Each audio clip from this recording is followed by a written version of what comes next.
Wara li fl-aħħar żmien il-Gvern introduċa proġett pilota ta' Continuous Glucose Monitor għal persuni li jbatu mill-kondizzjoni tad-diabete tat-tip 1 sa 16-il sena u l-iskema baqgħet tiġi estiża gradwalment għal faxex oħrajn fis-soċjetà, issa tħabbar li dan l-investiment qed jiġi estiż għal pazjenti li għandhom sa 25 sena u l-qudiem mistennija igawdu wkoll etajiet oħrajn.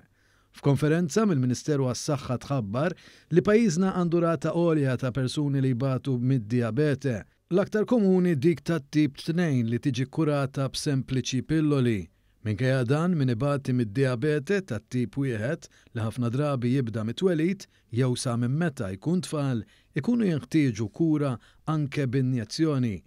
Jirriżulta li kull sena jfeġġu madwar 100 każ ġdid ta' dawk li jkollhom diabete tat-tip 1. Diabete mhux ikkontrollata, speċjalment dik tat-tip 1, ukoll tista' twassal għal komplikazzjonijiet tas-saħħa. Sentejn ilu l-Gvern investa fi proġett pilota fejn offra b'xejn il-prodott Continuous Glucose Monitor biex persuni b'din il-kundizzjoni sa 16-il sena ikunu jistgħu jiċċekkjaw kontinwament il-livell ta' zokkor fid-demm 24 siegħa kuljum f'ħin reali. Dan permezz ta' app apposta anke fuq il-mobile li tagħti l-fakultà lil pazjent jew rabatu biex iżomm taħt osservazzjoni kontinwa il-livell ta' zokkor fid-demm. Katrina Zoppardi li tħarreġ lil pazjenti kif jużaw dan l-apparat tkellmet ma' One News dwar il-benefiċċji tal-Continuous Glucose Monitors biex jittieħdu d-deċiżjonijiet fl-aħjar interess tal-persuna. Il-pazjent ħajkun iktar empowered għax qed jara eżatt x'qed jiġri.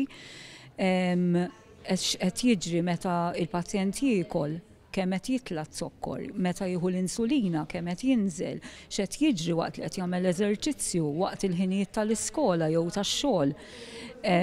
Jekk il-pazjent għaddej minn perjodu ta' mart jew stress, inkunu nafu kemm il-pazjent u kemm aħna 5 minuti b'5 minuti x'qed jiġri lejl u nhar.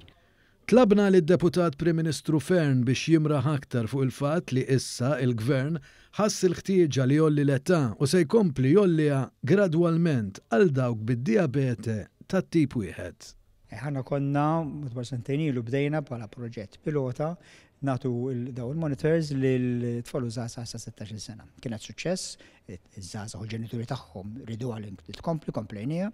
Is-sena li għaddiet żidni għall-ewwel l-21 u mbagħad tal-23 sena u din is-sena żidniha issa għal-35 sena. Il-pjan tagħna hu li nkomplu nżidu b'mod inkrementali pass pass l-etajiet ta' min għandu tip 1 biex fl-aħħar mill-aħħar kulħadd ikun jista' igawdi minn dan il-benefiċċju. Sa dan it-tant fl-istess konferenza tal-aħbarijiet Mr. Fern ħabbar li mit-2 Ottubru persuni vulnerabbli dawk tal-fuq minn 55 sena, dawk li batu minn mart kroniku u persuni li huma residenti f'istituzzjonijiet mediċi u nisa tqal jistgħu jieħdu t-tilqima tal-influenza u l-booster tal-COVID-19 jekk jixtiequ. It-tfal se jkunu jistgħu jieħdu prekawzjoni kontra l-influenza f'dati li se jitħabbru il-qudiem u li se jkunu qed jaħbtu fit-tmiem il-ġimgħa. Minflok il-vaċċin se jkunu qed jingħataw sprej tal-imnieħer.